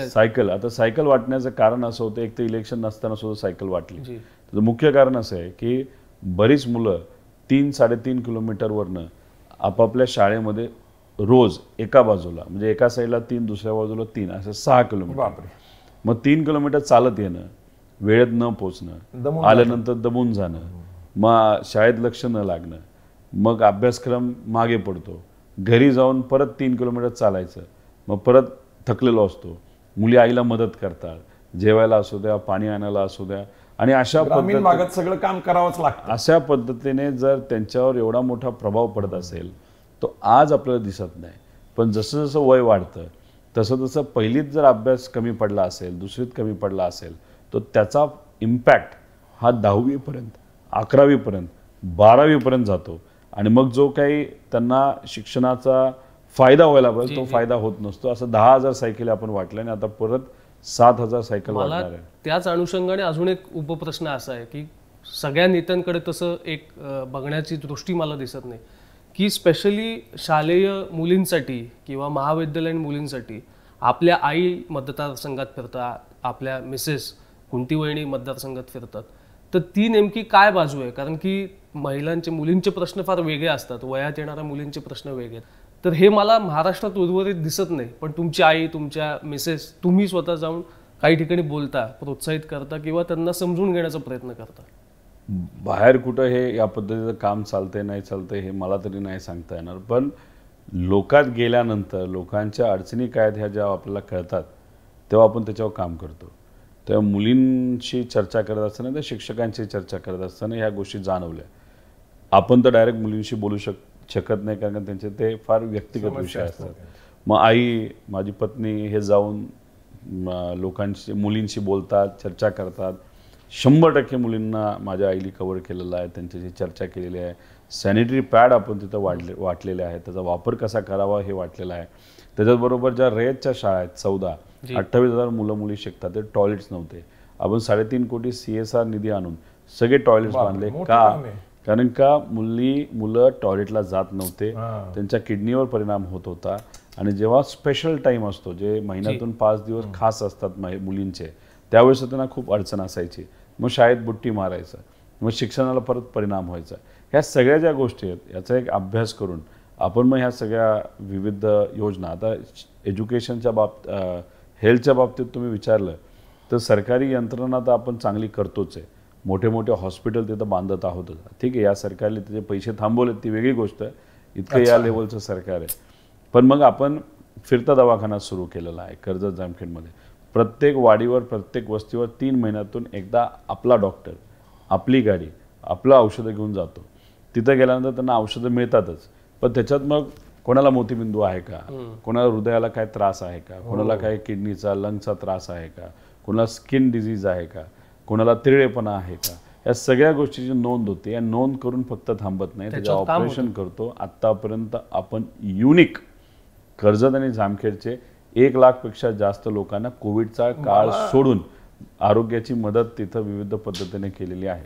मला आश्चर्य वाटतं की राजूदादा पवार असतील, सुनंदाताई असतील, आपल्या पत्नी असतील, आपण असाल, तुम्ही ह्या मतदारसंघाकडे एक कुटुंब म्हणूनच बघताय. कारण ते शिक्षणाचा करताय विषय, मुलींच्या बाबतीत जे काही प्रश्न आहेत ते बघताय, हेल्थ बाबतीत बघताय, विकास बघतायत, सांस्कृतिक बघतायत. एक संपूर्ण असं नाही वाटत का की कर्जत जामखेड तुमचं कुटुंबच झालंय? त्यालाच लागून शेतीविषयक प्रश्नांबद्दल मला वाटतं तुम्ही सांगावं, कारण की विविध पिकं कशी घ्यायची याचं एज्युकेशन दिलं जातंय. असं काही व्हिडिओज तुमच्या सोशल मीडियाच्या माध्यमातून बघितले आहे ना. म्हणजे माझे वडील ॲग्रिकल्चरची बाजू तिथं बघतात. तुम्हाला एक स्पष्टपणे सांगतो, माझी जर खुनशी राजकारणाची पद्धत असते, माझी टिपिकल राजकारणाची पद्धत असते तर माझ्या आईवडिलांनी आणि माझ्या पत्नीने मला मदत केली नसते. अरे बापरे. ज्या पद्धतीने त्यांची विचारसरणी आहे की खऱ्या अर्थाने लोकांसाठीच काम केलं, सेवाच केली पाहिजे, त्या दृष्टिकोनातून मी काम करत असल्यामुळे मला मदत व्हावी म्हणून माझी आई आणि माझे वडील आणि माझी पत्नी हे सर्व ह्याच्यामध्ये लक्ष देऊन आहेत. आणि त्याच्याचबरोबर माझे वडील म्हणजे आई, महिला आणि शिक्षण याच्यावर लक्ष देऊन असते, कारण तिचे ते आवडकीचे विषय, आणि महिला सबलीकरण आणि कचरा प्रश्न आणि वडील हे कृषी या विषयावर. आता कृषीचं कसं सांगतो, जे तूर आहे, तूरची फक्त व्हरायटी, पूर्वी जी व्हरायटी वापरली जायची ती साधी व्हरायटी होते. मग बाबांनी करोना असताना सुद्धा लोकांजण प्रबोधन करून नवीन व्हरायटी जी सरकारचीच आहे पण त्याचं पेनिट्रेशन झालं नव्हतं, तूर BDN 711 असे नावाचे होते, आता त्याच्या पुढची आलेली आहे, तर त्याचं प्रमोशन केलं. तर कर्जत जामखेडला दरवर्षी शेतकऱ्याच्या हातामध्ये फक्त प्रोडक्टिव्हिटी वाढल्यामुळे अधिकचे 100 कोटी रुपये जायला लागले. हे तुरीचं, उडताचं वेगळंच. तसंच आता द्राक्षावर काम सुरू झालेलं आहे, त्याच्या सोयाबीनवर आपण काम. तुम्ही भीमतडीच्या माध्यमातून तुमच्या लोकांना अनेक ठिकाणी, पुण्यासारख्या ठिकाणी त्यांना त्यांचं प्रदर्शनामध्ये सहभाग घेतला, त्यांचा माल लोकांपर्यंत पोहोचवण्याचा प्रयत्न केला. भीमतडी सुद्धा एक मोठा प्रयोग आहे, त्याच्याबद्दल थोडंसं सांगू शकता का? आहे ना. म्हणजे माझ्या मतदारसंघामध्ये आता कोविड काळामध्ये 1.5-2 वर्ष, म्हणजे बचत गट मुख्यतः मला म्हणायचे की त्यांना तुम्ही किती प्रोत्साहन देता? 1.5-2 वर्ष आपल्याला कोविड काळामध्ये एकत्रित यायला मर्यादा होत्या, अलाउडच नव्हतं. तो काळ सोडून गेल्या 1.5-2 वर्षामध्ये आपण एक 20,000 महिलांपर्यंत बचत गटाच्या माध्यमातून पोहोचलेलो आहे. आणि 20,000 महिलांपर्यंत आपण जेव्हा पोहोचतो म्हणजे ऑलमोस्ट 1500 ते 2,000 गट त्याच्यामध्ये असतात आणि प्रत्येक गटाला कमीत कमी 10 असं आपण धरूया. आणि ह्याच्यातून आपण आत्तापर्यंत 12,000 महिलांना आर्थिक मदत तिथं केलेली आहे. सरकारी नाही, बँकेला बोलणं, बँकेशी चर्चा करणं, बँकेच्या विविध योजना लोकांपर्यंत पोहोचवणं. आणि त्याच्यातून मग काही महिलांना ज्यांना कुठं एखादं उत्पादन ते करत असतील, ज्याच्यामध्ये वस्तू असेल, खेळणी असतील, नाहीतर पोळपट असेल, जे काय ते बनवत असतात, तर ह्या सगळ्या गोष्टी मग पुण्यासारख्या ठिकाणी भीमतरी जी जत्रा आहे, 15-16 वर्ष झालं आईच्या माध्यमातून ट्रस्टच्या मदतीने पुण्यामध्ये आपण घेतो. काही काही महिला आयुष्यात पुण्यात आल्या नव्हत्या. खरंय खरंय. काही ठराविक लोक येत आणि होते. असंही आहे की त्यांना जो पैसा मिळाला त्या 4 दिवसात, त्याच्याबद्दल सांगा की तो जेव्हा घरी येऊन जाताना जो म्हणजे 10,000 रुपयेचा जर खर्च केला असेल तर त्यांना 30,000 रुपये हातात आले, मग 20,000. हा अनुभव आम्ही दरवर्षी दादा अनुभवत असतो. म्हणजे भीमतडीमध्ये आम्ही 5 दिवस त्या महिलांनीच बनवलेलं जेवण खात असतो. म्हणजे ते मांडे असतील किंवा ती पिठलं भाकरी असेल किंवा ते चिकन मटन असेल, आम्ही 5ही दिवस तिथंच आनंद घेतो. मला थोडासा विषय अजून पुढे न्यायचा आहे, कारण विकासाच्या राजकारणावर देशातले पंतप्रधान निवडून आले आणि आता महाराष्ट्रातली युती झालेली आहे, महायुती, ही सुद्धा आपल्या बरोबरचे सहकारी विकासाच्या राजकारणासाठी तिकडे गेलेत. पण विकासाचं राजकारण म्हणजे फक्त रोड बनवणं, धरणे बनवणं एवढ्यापुरतीच आहे. आम्ही आपल्या मतदारसंघाचा आढावा यासाठी घेतला की समतोल विकास, सांस्कृतिकीकरणापासून शिक्षण, रोजगार, महिलांचा सहभाग, आपण जे कर्जत जामखेडचं मॉडेल बनवलेले, अशाच प्रकारचं मॉडेल महाराष्ट्रातल्या इतर विधानसभा मतदारसंघ म्हणा किंवा तालुक्यांपर्यंत जाणं, म्हणजे समतोल विकासावर आपण बोललं पाहिजे. आणि समतोल विकास हा किती गरजेचा आहे, तर अमेरिकेसारख्या विकसित देशामध्ये नॉर्थ अमेरिकेमध्ये डेव्हलपमेंट झाली होती, पण साऊथ अमेरिका लॅक करत होती, मागं पडलेली होती. आणि त्याच्यामुळं तिथं एक संघर्ष झाला, कारण अमेरिकेमध्ये स्टेट्स आहेत, आपल्याकडे जसे जिल्हे आहेत तसे स्टेट्स आहेत, त्यांच्यात एक मोठा संघर्ष झाला. भविष्यात मला असं वाटतं की पुणे, मुंबई, औरंगाबाद, नाशिक याच्या विरुद्ध विदर्भ असेल, मराठवाडा असेल, खानदेश असेल, जिथं अविकसित भाग आहे, हा एक संघर्ष उभा राहतो. म्हणून एक नवीन राजकारण सुद्धा उदयाला आलंय, त्याचं नाव अर्बनायझेशन आणि रुरल. लीडरशिप आता रुरल मधनं पूर्वी येत होती सहकाराच्या माध्यमातून, जे की आपल्याला माहिती आहे की पश्चिम महाराष्ट्रातले अनेक नेते सहकारातनं मोठे झालेले. मी आता प्रत्येकाचं नाव घेत नाही, परंतु आता अर्बनायझेशन झालेलं आहे, म्हणजे शहरीकरण झालेलं आहे. शहरातनं नेते यायला लागलेत. आताचे जे मुख्यमंत्री, उपमुख्यमंत्री बहुतेक वेळा तुम्हाला शहरातनं दिसतात. तुम्ही अर्बन पॉलिटिक्स आणि रुरल पॉलिटिक्स याच्याबद्दल नेमका कसा विचार करता, आणि तुम्ही एका ग्रामीण तालुका जो आहे ज्याला आपण कर्जत जामखेड म्हणतो, हा फार म्हणजे वेगळा मतदारसंघ आहे आणि अवघड मतदारसंघ आहे अनेक कारणांनी, सामाजिक, सांस्कृतिक अनेक कारणांनी. कारण हा पुणे जिल्ह्याला लागलेला आहे, तिकडे बीडला लागलेला आहे आणि नगर मधला जिल्हा आहे. अशा मतदारसंघामध्ये तुम्ही काम करत असताना 4-5 वर्षात जे तुम्ही काम केलेलं आहे याच्याबद्दल तुम्ही सांगितलं, पण हा जो समतोल विकास करण्यासाठी तुमच्याबरोबर एक नवीन तरुण पिढी यायला लागलेली, जसं आर पाटलांचे रोहित पाटील तुमच्याबरोबर आलेत, सलील देशमुख तुमच्याबरोबर आलेले आहेत, किंवा अनेक जयंत पाटलांचा मुलगा तुमच्याबरोबर एक आलेला आहे. मला असं वाटतं की आता महाराष्ट्राच्या राजकारणामध्ये एक नवीन पिढी पुढे यायला लागलेली आहे. तुम्ही समतोल विकासाच्या बाबतीत कसा विचार करता? एकदा कर्जत जामखेड हे एक मॉडेल करण्याचा प्रयत्न खूपच छान आहे, आम्ही सर्वांनी त्याच्यासाठी तुमचं अभिनंदनच, कारण आम्ही ते अनुभवलेलं आहे सगळं. हे आहे ना. आणि कसं असतं की सेम टू सेम काही गोष्टी कॉपी करता येत नाही. जसं की आपण जर उद्या शांघायला कॉपी करायला गेलो तर मुंबई शांघाय होऊ शकत नाही.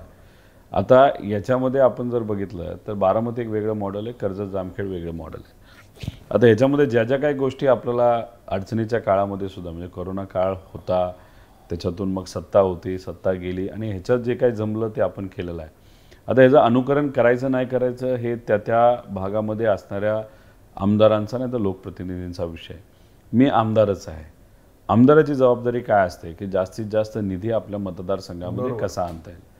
निधी आणत असताना तो 1000 कोटी आणा, 2000 आणा, नाही 3000 आणा, नाही तर 500 आणा, काही आणा. कारण का आमदार हा त्या लोकांमुळे झालेला आहे. पण जेव्हा तुम्ही मंत्री बनता तेव्हा तुम्ही मतदारसंघापुरते नसता, तुम्ही महाराष्ट्रासाठी असता. मतदारसंघाचा विकास हा तुम्हाला करायलाच पाहिजे, तो तुम्ही केलाच पाहिजे. पण अनेक वेळा जेव्हा मंत्री बनतात ते फक्त स्वतःच्याच कॉन्स्टिट्युएन्सी बद्दल प्रतिष्ठा मर्यादेमध्येच आणि स्वतःच्याच परिसराबद्दल बघतात आणि मग अख्ख्या महाराष्ट्राला विसरून जातात. मंत्री तुम्ही महाराष्ट्राचे असतात. माझं व्यक्तिगत असं मत आहे की समतोल विकास करण्यासाठी नक्कीच आपल्याला पॉलिसी आणावं लागेल. पण पॉलिसी आणत असताना पेपरवर नसावी. जसं की आदरणीय पवार साहेबांनी मराठवाड्याचा पण विकास व्हावा, विदर्भाचा पण विकास व्हावा यासाठी मराठवाडा आणि विदर्भासाठी एक वेगळं मंडळ तिथं ते केलं होतं. त्याला मोठ्या प्रमाणात निधी दिला गेला, मराठवाडा विकास महामंडळ, पश्चिम महाराष्ट्र हा, विकास आणि महामंडळ, त्याच्यामध्ये मोठ्या प्रमाणात निधी दिल्यामुळे ते काही प्रमाणात बॅलन्स्ड हे झालं. पण शेवटी एकच नेता हे करू शकत नाही, अनेक त्या विचाराचे लोक पुढे यावे लागतील. त्यामुळे येत्या काळामध्ये 100% बॅलन्स विकास आपल्याला करावा लागेल. महाराष्ट्रामध्ये अंतर्गत संघर्ष करून आपल्याला कुठेही फायदा नाही. महाराष्ट्राची आजची ताकद याच्यामध्ये विविधता जी आहे, मराठवाडा आहे, विदर्भ आहे, पश्चिम महाराष्ट्र आहे, आपला नाशिक आणि तो खानदेश तो भाग आहे आणि कोकण आहे. तर ह्या सगळ्यांना एक वेगळी पॉलिसी करून त्या भागामध्ये आपल्याला काय डेव्हलप करता येईल, पिण्याचं शेतीचं पाणी कसं आणता येईल, इंडस्ट्रियल डेव्हलपमेंट कसं करता येईल, शैक्षणिक व्यवस्था नीट कशी करता येईल, तसेच शासकीय जे काही अधिकारी आहेत, हॉस्पिटल्स आहेत, नंतर जे तुमचे ऑफिसेस आहेत, तिथं अधिकारीसुद्धा कसे असावेत. कधी कधी विदर्भात काही लोक जायला नाही म्हणतात, मराठवाड्यात जायला नाही म्हणतात. मग अशा पद्धतीने तिथं जर व्यवस्था तुम्ही अधिकाऱ्याची चांगली केली, त्याच्याच बरोबर जे रिक्त पद आहेत ते जर तुम्ही भरले, तर मग सगळ्यांना सगळीकडे द्यावं लागेल ना.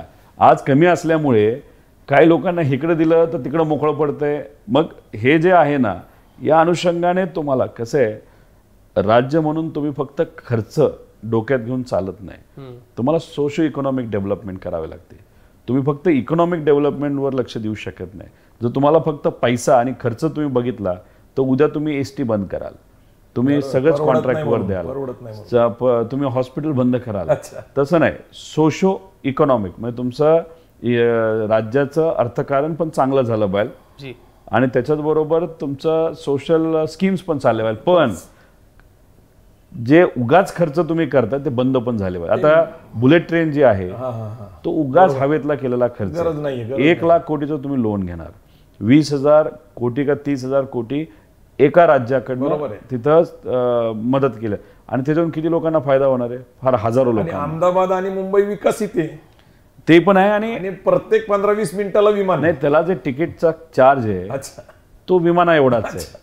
मग तुम्ही जे वंदे भारत आहे ना, चांगली योजना आहे, त्याला अजून ताकद द्या ना. आणि तो जो निधी आहे 20,000 कोटी आणि 1,00,000 कोटीचं लोन आहे, तुम्ही मग ह्या इतर हॉस्टेल्स बांधा, हॉस्पिटल्स बांधा, शैक्षणिक शाळा बांधा. दत्तक योजना करण्यापेक्षा तो निधी शाळा बांधण्यासाठी तुम्ही करा ना. मला सध्या महाराष्ट्रामध्ये एक प्रश्नावर सतत चर्चा चालू असते आणि तो खरा प्रश्न वेगळा आहे, पण त्याची दिशा वेगळी केली जाते. त्याचं नाव आहे आरक्षण. मग ते मराठा आरक्षण असेल, धनगर आरक्षण असेल किंवा अन्य अनेक प्रकारच्या आरक्षणाच्या नेमक्या समस्या काय आहेत. तर आरक्षणाची मागणीचं मूळ कारण, मी स्वतः मराठा आरक्षणावर 20-25 वर्ष काम केल्यामुळं मूळ कारण काय आहे तर शिक्षण महागलेले. कारण खाजगीकरणातनं शिक्षण आलं, कारण सरकार त्या दर्जाचं चांगलं शिक्षण सरकारी यंत्रणेमार्फत देऊ शकत नव्हतं. म्हणून 83 साली आपण खाजगीकरणातनं शिक्षण द्यायला सुरुवात केली. शिक्षण महागले, डोनेशन्स प्रचंड वाढलेले आहेत. मग महागलेलं शिक्षण घेऊन सुद्धा रोजगार नाहीये. म्हणजे आज देशामध्ये 29% तरुण हे बेरोजगार आहे. आपण बेरोजगार का म्हणतो त्यांना, तर शिक्षणाची पात्रता पूर्ण केल्यानंतर त्यांच्या हाताला काम नाही. मुळात महागलेलं शिक्षण आणि बेरोजगारी ही मूळ समस्या भेडसावत असल्यामुळं आरक्षणाची मागणी वाढत चाललेली आहे. आता नवीन जे आरक्षण आले, महिला आरक्षण, महिलांचं आरक्षण हे राजकीय आरक्षणाच्या बाबतीत आलेलं आहे 33%. तर हे दोन विषय जे आहेत आणि तिसरा लागूनच विषय जो तुम्ही सातत्याने ज्यांच्यासाठी प्रयत्नशील आहात ते UPSC MPSCच्या मुलांना न्याय मिळावा.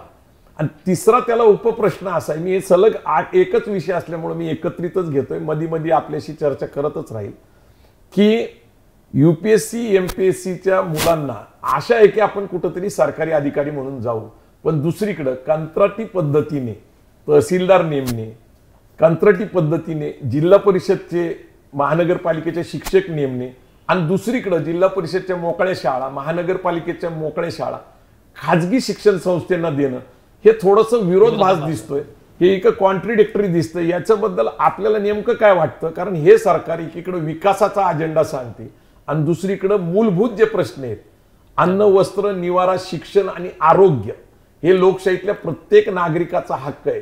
त्याच्याबद्दल सरकार मुख्यतः आरोग्य आणि शिक्षण याच्याकडे दुर्लक्ष करते असं माझं मत आहे, एक सामान्य माणसाचं मत आहे. नाही, आरक्षणाच्या बाबतीत बोलायचं झालं तर ज्या समाजाला आज आरक्षण नाही दुसऱ्या समाजावर अन्याय न होता तर त्या समाजाला आपल्याला आरक्षण द्यावं लागेल. पण हा आरक्षणाचा मुद्दा आणि प्रश्न हा महाराष्ट्र लेवलला न सुटणारा आहे. बरोबर आहे. पार्लमेंटमध्ये आपल्याला जाऊन घटना दुरुस्ती करून त्या समाजाला आरक्षण दिलं तर हा विषय कायमस्वरूपी कारण सुटेल. प्रत्येक वेळेस सुप्रीम कोर्टात हायकोर्टात केसेस जातात आणि सरकारने दिलेलं आरक्षण रद्द होतं. हे बरोबर आहे म्हणजे तुमचं म्हणणं की इथं घटनेत दुरुस्ती करावं. अनेक लोक भाषणात चर्चेत आरक्षणाबद्दल बोलतात, पण केंद्रात जेव्हा सत्ता तुमची असते तिथं गेल्यानंतर तुम्ही गप्प बसता. खासदार इथं मोठी मोठी भाषणं करतात आणि जेव्हा पार्लमेंटमध्ये जातात तेव्हा तुम्ही गप्प बसता. म्हणजे आता याच्यामध्ये सुप्रियाताईंनी अनेक वेळा या सगळ्या आरक्षणाचे मुद्दे पार्लमेंटमध्ये मांडले, पण भाजप जे राजकारण करतं आरक्षणाच्या बाबतीत, एकतर भाजपची विचारसरणी आरक्षणाच्या विरोधी हे आपण सगळ्यांना माहिती आहे. इथं राजकारणाबद्दल मोठी भाषणं करतात आणि पार्लमेंटमध्ये गेलं गप्प बसतात. तर माझं एक व्यक्तिगत मत आहे, ही पार्टी का ती पार्टी आरक्षणाच्या बाबतीत, समाजाच्या बाबतीत, जातीच्या बाबतीत, धर्माच्या बाबतीत कुणी राजकारण करू नये. तुम्ही जे म्हणाला की शिक्षण, आज शिक्षण BA आहे, कॉमर्स आहे, सायन्स आहे, हे सगळे आहेत, पण मला असं वाटतं की प्रोफेशनल एज्युकेशन जे आहे, म्हणजे ज्याच्यामध्ये डॉक्टर येतं, ज्याच्यामध्ये MBA येऊ शकतं पोस्ट ग्रॅज्युएशनमध्ये, ज्याच्यामध्ये अजून काही आता MSc वगैरे हे जे आहेत, ज्याच्यात लगेच तुम्हाला नोकरी लागू शकते, आर्टिफिशियल इंटेलिजन्स, हे सगळे जे आहेत, म्हणजे बरोबर. ह्याच्यासाठी मला असं वाटतं की सरकारकडनं 100% मदत करण्याची ज्याला कौशल्य आहे, कौशल्य विकास म्हणू शकतो. लगेच जिथं तुम्हाला काम मिळू शकतं. आता तुम्ही BA केलं तर BAला लगेच आज कुठं एका विविध क्षेत्रामध्ये काम मिळेल असं नाही, पण तुम्ही इंजिनियर झाला तर 100% एखाद्या कंपनीमध्ये. पण आज दुर्दैव असं आहे की या देशामध्ये ज्या पद्धतीचं शिक्षण दिलं जातं, 46% मुली शिक्षण घेतल्यानंतर अनएम्प्लॉयेबल असतात. म्हणजे शिक्षणच अशा पद्धतीने दिलं जातं की त्यांना मार्केटला चालत नाही, ते मार्केटला चालतच नाही. मग डिग्री कशाला घ्यायची? आता डिग्री घेतल्यानंतर मग अपेक्षा मुलांची मुलींची असणार, आईवडिलांची असणार, मग तुम्ही त्याच्यावर का नाही काम करत? हे जे न्यू एज्युकेशन पॉलिसीच्या बाबतीत अनेक वेळा चर्चा झाल्या, लागू पण झाली केंद्र सरकारकडनं, पण राज्यात नाही ना झाली. त्याच्यावर आपल्याला काम करण्याची जरूरत आहे. त्याच्याचबरोबर आज इंजिनियर महाराष्ट्रातून फक्त 1.5 ते 2 लाख दरवर्षी बाहेर निघतात. बरोबर. तर 48% इंजिनियरला आज हाताला काम नाही. तुम्ही जो आकडा सांगितला तो अनएम्प्लॉयमेंटचा आहे, अनएम्प्लॉयमेंटचा, पण डिस्गाईज अनएम्प्लॉयमेंट पण आहे. ती कशी की एखादा छोटा किराणावाला दुकानदार आहे असं समजा, त्याला त्याच्या मुलाला शिकवलं. का शिकवलं? मी जे करतो, म्हणजे माझं हे किराणाचं दुकान आहे, छोटे, ते सोडून दुसरं काहीतरी करावं म्हणून मुलाला इंजिनियर केलं. पण आता त्याला नोकरी कुठे मिळेना, तो काय करतो? वडिलाबरोबर दुकानावर बसावा लागतो. पण सरकार काय म्हणतं? अरे तो एम्प्लॉईड आहे, त्याला नोकरी मिळाली. त्यामुळे तो जो आकडा तुम्ही सांगता त्याच्यात ते घेणं, त्यामुळे नाही, सेल्फ एम्प्लॉयमेंट नाही, त्या मुलाला ते काम नाही करायचं.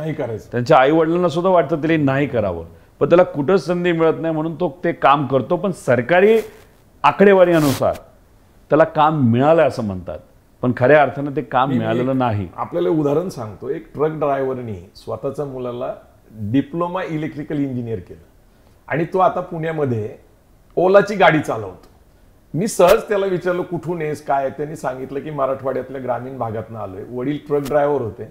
आपलं भविष्य चांगलं व्हावं म्हणून त्याला डिप्लोमा इलेक्ट्रिकल इंजिनियर केलं, परंतु त्याला रोजगार न मिळाल्यामुळे तो सुद्धा पुण्यामध्ये आज ओलाची गाडी चालवतो. तर हे आपण जे सांगताय हे आम्ही पण त्याच्यामध्ये तो खुश आहे का? हा, मग तो नसेल तर डिस्गाईज अनएम्प्लॉयमेंट. मग त्या डिग्रीचा फायदा काय? मग हे जे काय चाललं आहे ना, ह्याच्यावर कुणीच बोलत नाही. आता हे जे आम्ही संघर्ष यात्रा काढलेली आहे, हा मुद्दा त्याच्यामध्ये आहे. अरे मुलांना खऱ्या अर्थाने काम द्यायची जरूरत आहे. आज इन्व्हेस्टमेंट आली ना तर 2 वर्षानंतर नोकऱ्या मिळतात. आपण जे म्हणतो ना, जे प्रोजेक्ट गुजरातला गेले त्याचं नुकसान आजचं पण आहे आणि उद्याचं पण आहे. आज का तर 1.5 लाख कोटी रुपये ते इन्व्हेस्टमेंट करणार होते.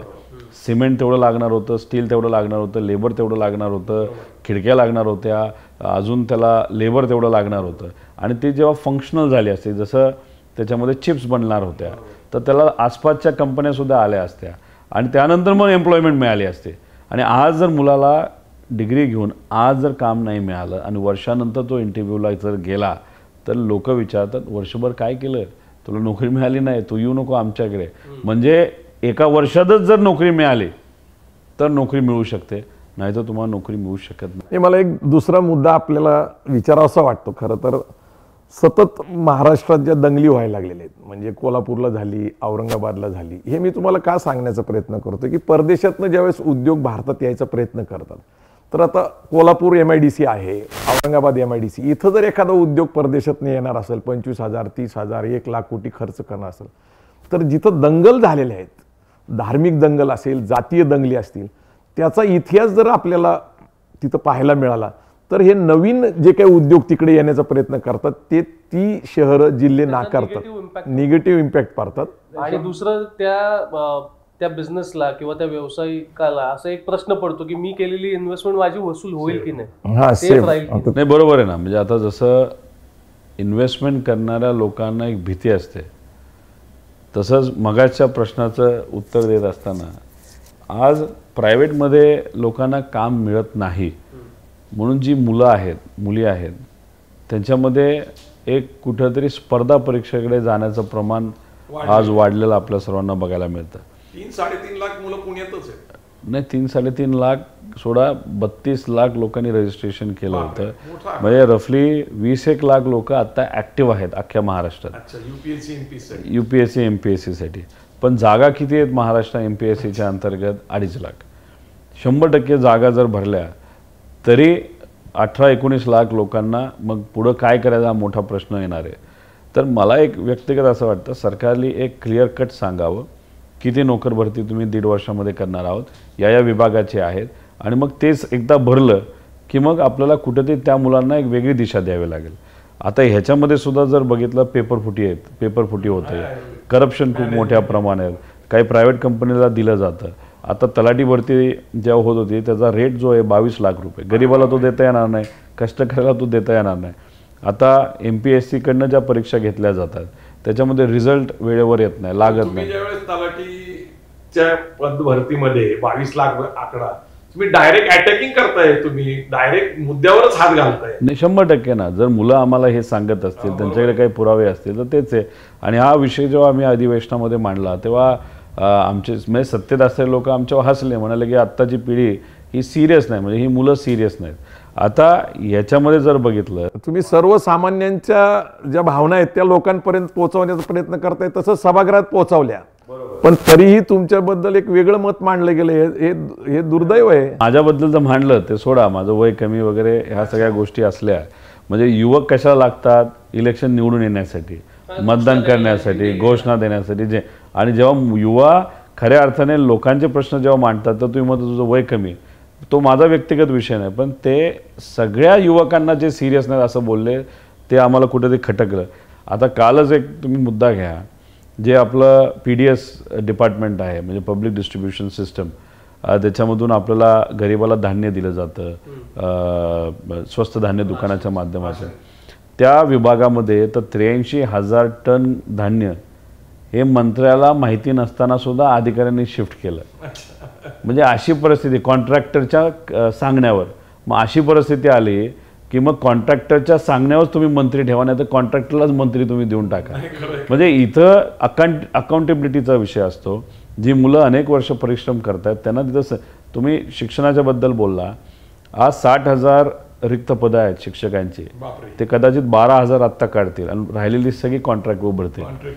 मी कॉन्ट्रॅक्टवर येणारी मुलं सिरियस नसतात असं नाही म्हणणार, पण ती जर तुम्ही परमनंट केली तर तुम्ही हक्काने त्यांच्याकडनं काय गोष्टी मागू शकता.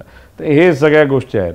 आता जेव्हा एक खतखत या मुलांमध्ये असते, नाहीतर युवांमध्ये असते, त्याचा सकारात्मक दिशेने सुद्धा आपण घेऊन जाऊ शकतो. नकारात्मक, जेव्हा नकारात्मक दिशेने आपण घेऊन जात असतो तेव्हा तुम्ही म्हणता तसं जातीय तेढ निर्माण करणं, नाहीतर काही पराक्रमी लोक असतात ते मुलांना आयुष्यात करायचं काय हे कधी सांगत नाहीत, पण मोहिमेवर जा हे नक्की 100% सांगत असतात. मोहिमेचा उल्लेख केला म्हणून सांगतो की सैन्य भरती अग्निवीर म्हणून 5 वर्षासाठी कॉन्ट्रॅक्ट पद्धतीने आलं, म्हणजे हे किती धोकादायक नाही. ते धोकादायकच आहे ना. त्याच्यामध्ये तर 6 महिने तुम्ही ट्रेनिंग घ्यायचं, पण जे 20-20 वर्ष सैन्यामध्ये देशाची सेवा करतात त्यांचं ट्रेनिंग फार कडक असतं, पण ह्यांचं ट्रेनिंग तेवढं कडक नसतं. त्याच्यानंतर मला हा प्रश्न आहे, सगळेच आपण भारतावर प्रेम करतो, सगळं आहे, कॉन्ट्रॅक्टवर जो 4-5 वर्ष अग्निवीर म्हणून जातो तो देशासाठी प्राण द्यायला सुद्धा तयार राहील.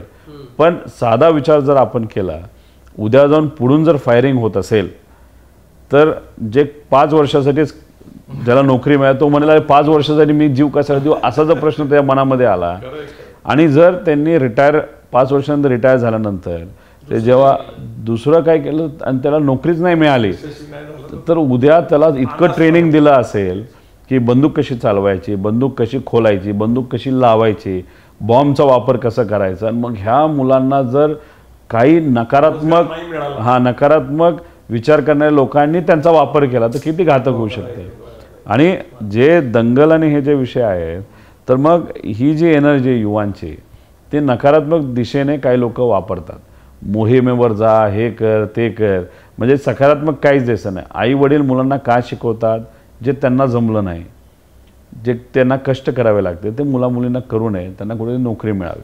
पण तीच मुलं जर ठराविक गुरुजी लोक वेगळ्या पद्धतीने वापरत असतील, इकडं जा तिकडं जा करत असतील, त्याच्याचबरोबर राजकीय द्वेष मनामध्ये ठेवून या मुलांचा वापर करून हातात जर दगड देत असतील आणि मार पुढच्या, आता एक सांगतो, दंगल जेव्हा होते तेव्हा दंगलीमध्ये सहभाग घेणारे हे गरीब असतात, युवा असतात.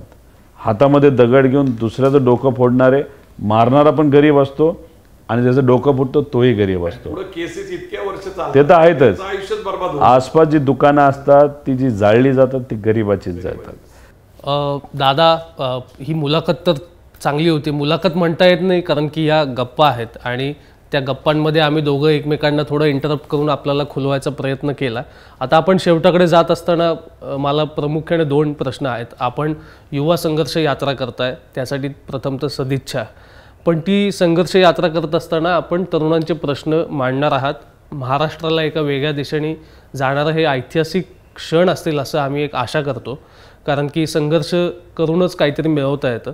आणि ह्या सगळ्यातनं आपण कसा शाश्वत महाराष्ट्र बघताय, आपल्या विजनमधला महाराष्ट्र काय, आणि हे विजन फक्त तुमचं एकट्याचं आहे का तुम्ही सर्वसमावेशक त्याला रूप देत आहे, त्या महाराष्ट्र विजनबद्दल पण तुम्ही सांगावं.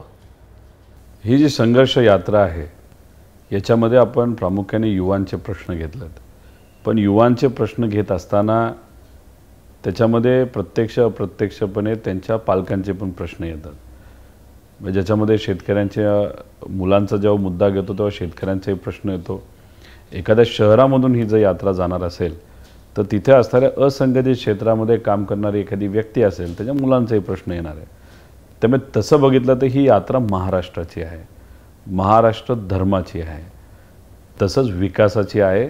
आणि शाश्वत ज्या योजना सरकारच्या आहेत त्या सामान्य लोकांकडे पोचाव्यात या विचाराने आपण ही यात्रा काढलेली आहे.